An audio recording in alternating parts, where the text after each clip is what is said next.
On savait de suite que c'était une découverte très importante, ça devait correspondre à un corps parce que c'était 5 dents en connexion et donc une certaine responsabilité puisqu'on n'avait pas trouvé de corps depuis pratiquement 50 ans. Il y a quelques années, un corps néandertalien a été découvert en France, dans la Drôme. Le premier trouvé en France depuis 1978. Le résultat de 9 années de recherche montre qu'il vient d'une lignée néandertalienne datant de 42 000 à 45 000 ans avant notre ère. Et encore, jamais observé jusque-là. On connaissait cette lignée-là des derniers Néandertaliens en Europe qui était très très homogène à travers tout le continent génétiquement. Et là, ce qu'on a vu émerger, c'est une population inconnue, profondément divergente, dont l'ancêtre commun avec les Néandertaliens classiques européens remonte à 105 000 ans et qui va vivre de 105 000 jusqu'aux alentours du 40-45e millénaire, un moment où ces populations s'éteignent, va vivre sans échanger de gènes avec les Néandertaliens classiques. Et donc, on a des rameaux qui sont complètement parallèles. Mais alors, à quoi ressemble-t-il ? Je crois que l'aspect physique, c'est toujours une anecdote. Je veux dire, quand on parle des populations humaines et des humanités plurielles, donc là, c'est pas des sapiens, hein, ils sont certainement très différents dans la manière de concevoir le monde.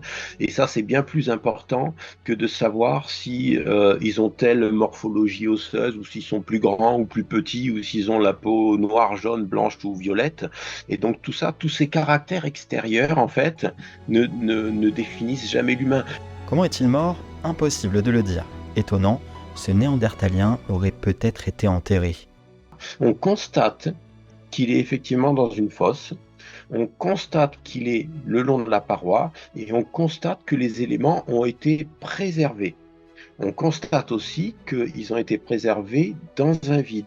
Et une des hypothèses, c'est qu'il a été déposé dans une petite fosse naturelle et qu'il a été protégé peut-être avec des éléments organiques qui ont disparu, comme des troncs, du bois, ce genre de choses. Et on voit des blocs d'assez belles dimensions qui sont posés, qui n'ont pas à être là géologiquement. Donc la question d'une sépulture mérite d'être soulevée. Je crois il est toujours très difficile d'être conclusif, d'autant plus que les ossements sont broyés en place. Donc pourquoi pas, si c'en était une, ça ne serait pas une grande découverte. On connaît ça chez Néandertal.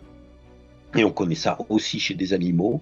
Et la question du rapport à la mort, de toute façon, ne se limite jamais à une simple question d'inhumation. Il y a tout un ensemble de gestes qui, le plus souvent, relèvent de l'invisible.